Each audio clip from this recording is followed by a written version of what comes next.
Bonjour à tous. Alors si je devais résumer mes deux vidéos précédentes en une seule et de façon la plus courte possible,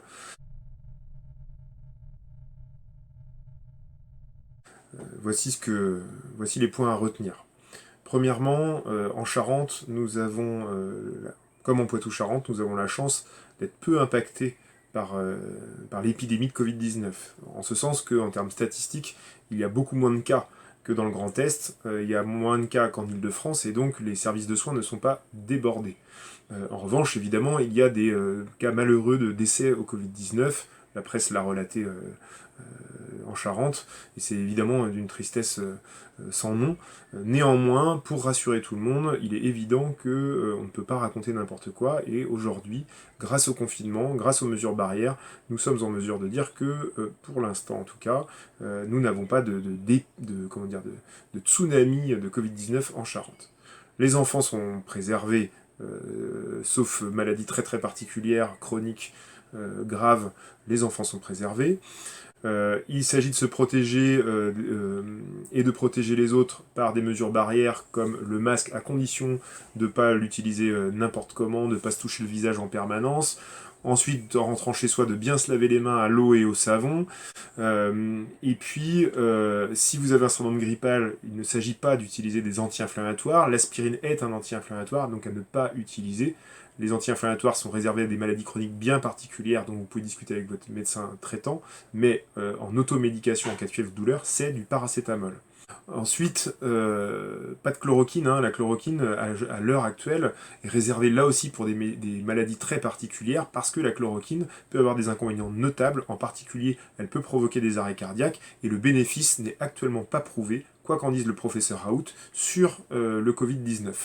Des études sont en cours, on espère qu'elles donnent des résultats très rapidement, et on verra bien ce que ça donne. Mais pour l'instant, on ne fait pas n'importe quoi.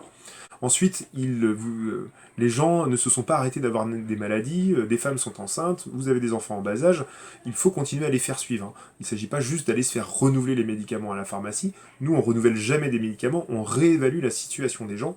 Au bout de cette réévaluation, on peut être amené à remettre le même traitement, mais c'est systématiquement des réévaluations.